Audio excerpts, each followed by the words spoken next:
Presentación de un libro. ¿Qué hizo el gobierno de AMLO en educación? Salvador Camacho Sandoval. El Día del Asesor Psicopedagógico. La Universidad Autónoma de Aguascalientes, UA, celebró el Día del el Asesor Psicopedagógico el pasado 17 de septiembre. Es una fecha que recuerda el legado de Jean Piaget, quien tuvo grandes aportaciones al estudio del pensamiento y el lenguaje, y ofreció alternativas eficaces en el campo educativo. Acorde con esta celebración, el Departamento de Educación de la UAA, bajo la dirección de la doctora Victoria Eugenia Gutiérrez Marfileño, organizó la 47ª semana de la licenciatura en Asesoría Psicopedagógica, y durante 3 días hubo actividades académicas importantes. La conferencia magistral estuvo a cargo del Dr. Héctor Manuel Rodríguez Figueroa, con el tema, Herramientas de Educación para la Paz, Mediación y Resolución de Conflictos. En otro momento, la maestra María del Carmen Santa Cruz presentó de una manera muy creativa una semblanza del fundador de la carrera, el Dr. Luis Manuel Macías López. Durante estos días, las y los estudiantes también participaron en talleres y actividades lúdicas. En este marco, también se presentó el libro del Dr. Pedro Flores Crespo, titulado ¿Por qué fallan las políticas educativas? Análisis del sexenio 2018 a 2024, publicado por Anuíes. Dicha presentación estuvo a cargo de la doctora María Guadalupe Pérez Martínez y quien esto escribe. A continuación, se comparten algunos de mis comentarios. Relevancia del libro. Es importante que, gracias a libros como este, se pueda analizar y discutir seria y profesionalmente lo que el gobierno federal de la llamada 4T hizo en el sexenio anterior. El propósito en esta intervención es describir partes de su contenido, siguiendo el orden del texto. Llama la atención que en un libro tan pequeño el autor se anime a hacer un análisis tan categórico de un sexenio en educación, el de Andrés Manuel López Obrador, 2018 a 2024, y no solo eso, sino también a tratar de responder por qué fallan las políticas educativas. Supongo que en México, el autor recuperó información y opiniones personales que fue dando a conocer en publicaciones especializadas y de divulgación. Durante 6 años, fue juntando y analizando información sobre medidas de política educativa y de los problemas que tuvo el sistema educativo mexicano. De todo esto, se formuló un esquema y fue retomando y actualizando información, todo esto con una posición crítica y a partir de convicciones personales. El libro tiene una introducción, 4 capítulos y un apartado de referencias muy nutrido que fundamentó el trabajo. En el primer capítulo el Dr. Flores Crespo nos dice en pocas palabras la manera en que se conformó la agenda educativa del gobierno de López Obrador. El segundo nos ofrece información sobre los resultados que tuvo la aplicación de las medidas de política educativa de dicho gobierno. En el tercer capítulo, se pregunta, ¿por qué fallan las políticas educativas? Y aventura algunas respuestas. Finalmente, en el cuarto, a manera de conclusión, el autor del libro comparte una breve agenda de qué hacer para mejorar nuestra educación en México. Y todo esto, como le señalé, en un texto muy breve. Valoro aquí tan osado atrevimiento y reconozco que este ensayo se posiciona en un debate serio, fundamentado y propositivo, porque Pedro Flores Crespo está comprometido con la investigación rigurosa, como académico profesional. Se notan fobias y filias, pero procura ceñirse a la ruta que le enseñaron en las buenas universidades. Argumento central y referencias al pasado. El autor parte de un argumento central: las políticas educativas del gobierno de AMLO no tuvieron los resultados esperados en materia educativa porque estuvieron sustentadas en un modelo de ejercicio de poder con las siguientes características, p. 9.1. Se anuló a la persona en dichas políticas, es decir, la noción de individuo se reemplazó por la del pueblo, y por un ideal comunitario. 2. Se tergiversó lo público, al descalificar ideas, actores no gubernamentales y esfuerzos previamente realizados, pues el presidente y su gente se sintieron, moralmente superiores, a los anteriores servidores públicos y especialistas, impidiendo un diálogo constructivo a favor de políticas públicas democráticas y eficaces. 3. Hubo un autosabotaje. Esto quiere decir que por la necesidad de controlar los mensajes en la esfera pública, se crearon recursos de comunicación como el de las conferencias matutinas mañaneras, que operó, entre otras cosas, para sabotear la conducción del gobierno. Por tanto, hubo contradicciones en la administración pública y en la toma de decisiones, dando resultados no deseados.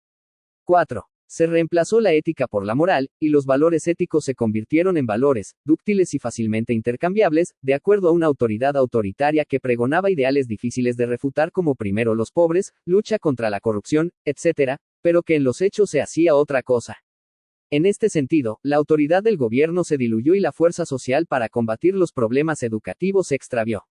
Cuando leí que el autor señalaba que estos 4 criterios fueron decisivos para explicar el fracaso del gobierno en materia educativa, pensé que eran pocos, porque la realidad educativa es muy compleja y está estrechamente vinculada a factores económicos, sociales, históricos, culturales, políticos incluso de psicología social, y no solo a estos 4. Sobre el primer capítulo, en el libro se señalan algunos antecedentes. Él no es historiador, y creo que una perspectiva de esta naturaleza hubiera dado más luz sobre los esenios. Esto no significa que fueran erróneas las alusiones a la política educativa del gobierno de Enrique Peña Nieto y a las de los gobiernos del PAN, con Vicente Fox y Felipe Calderón. El autor califica la política educativa de estos gobiernos como tecnócrata, que no, neoliberal, la cual contrasta con la política educativa populista del gobierno de la 4T. Al final del libro dice que hace falta una tercera opción. Del dicho al hecho. En el segundo capítulo presenta datos duros sobre los objetivos y metas en educación que planteó el gobierno y que no se cumplieron. Con rigor, el doctor Flores Crespo contrasta dichos propósitos oficiales con los resultados, para lo cual usa los datos generados por el propio gobierno. Aquí, las opiniones favorables que se pudieran tener con las medidas de política educativa de la 4T chocan con la evidencia empírica. Esto me recuerda a una anécdota que el propio autor cita. Una persona le pregunta a otra, ¿qué opina cuando los datos muestran lo contrario a lo que usted opina? La respuesta sensata es, cambio de opinión. Parece obvio, pero hay gente que por más que muestren pruebas seguirá aferrada a sus creencias y a sus ideologías. Por cierto, fue oportuna la cita de Octavio Paz, al señalar que las ideologías en sus extremos ocultan, mienten, engañan. En este segundo capítulo se nos dice que no solo no hubo avances en los indicadores de financiamientos, cobertura, eficiencia terminal y aprobación en ciertos niveles educativos y en el desarrollo de la ciencia y la tecnología, sino que hubo retrocesos. Los incumplimientos en materia educativa durante el sexenio 2018 a 2024 son evidentes, p. 151.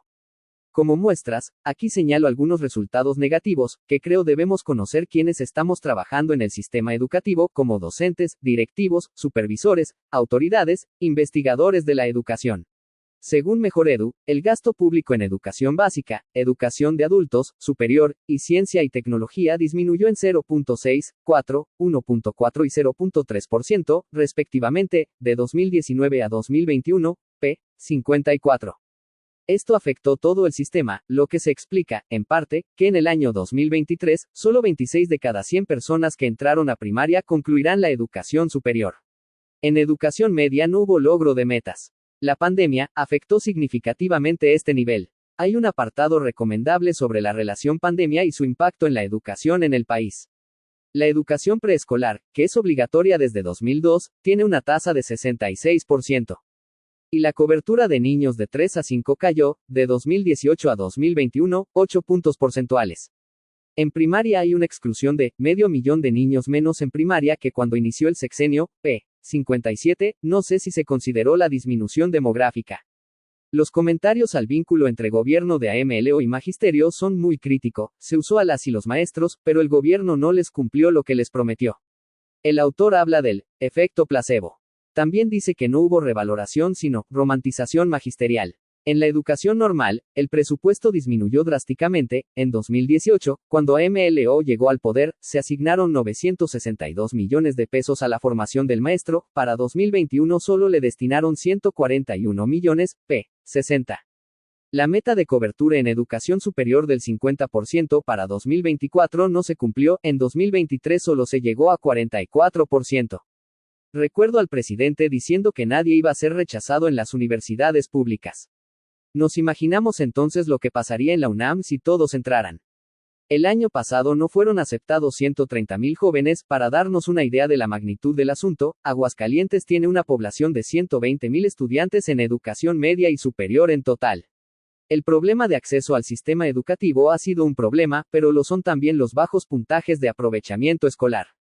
Según PISA, prueba que se aplica a jóvenes de 15 años, los puntajes bajaron de 2019 a 2022, los estudiantes ubicados en el nivel 2 bajaron en matemáticas de 43.8 a 39.2, en lectura de 43.8 a 39.2 y en ciencias de 43.8 a 39.2. Recordemos que PISA tiene 5 niveles, siendo el 1 el más bajo. De acuerdo con la OCDE 2023, en México la proporción de jóvenes de entre 18 y 24 años fuera del estudio y del empleo es de 20%, 6 puntos por arriba del promedio de la OCDE. La educación técnica sigue sin responder al mundo del trabajo, p. 51. El desempleo en otros países es menor cuando se tienen estudios vocacionales que generales, pero en México es lo contrario, p. 52. El lado oscuro de la luna. El que busca encuentra, dice un proverbio popular. El autor buscó el lado oscuro de la luna. ¿Habrá un lado luminoso que el autor no quiso buscar? Le toca a la gente de la SEP hacerlo, sin mentiras. Y fuera de la SEP, ¿habrá investigadores educativos interesados en buscar logros y avances de la NEM que contrasten con lo planteado en este libro? El Dr. Flores Crespo ha hecho su parte en provocar el diálogo, la confrontación de ideas e información, un debate público que esté por encima de los comentarios y noticias falsas y superficiales que tanto predominan. El Dr. Flores Crespo sacó una fotografía de la realidad de un sexenio, tal vez, con un video, es decir, con una perspectiva histórica, hubiera dado más luces. Pienso, por ejemplo, en no encasillar el sexenio 2018 a 2024 como un periodo donde existió un gobernante autoritario, casi dictador, que veía a los pobres casi como mascotas, y los manipuló con estrategias discursivas e ilusorias cada mañana, aprovechándose de su ignorancia y sus necesidades. Pienso que la realidad vista desde la historia resulta más compleja. Ya otros lo harán. Esto sin negar los fracasos que con datos aquí se han mostrado. Valoro en este libro, la apuesta del autor al rigor científico y también a las convicciones personales a favor de la elaboración y ejecución de políticas públicas, en especial de políticas educativas, basadas en la pluralidad y el diálogo, en la honestidad y en el convencimiento de que un mundo educativo mucho mejor que el que tenemos es posible. Pienso que esas son las convicciones del autor. De allí mi reconocimiento y mi felicitación.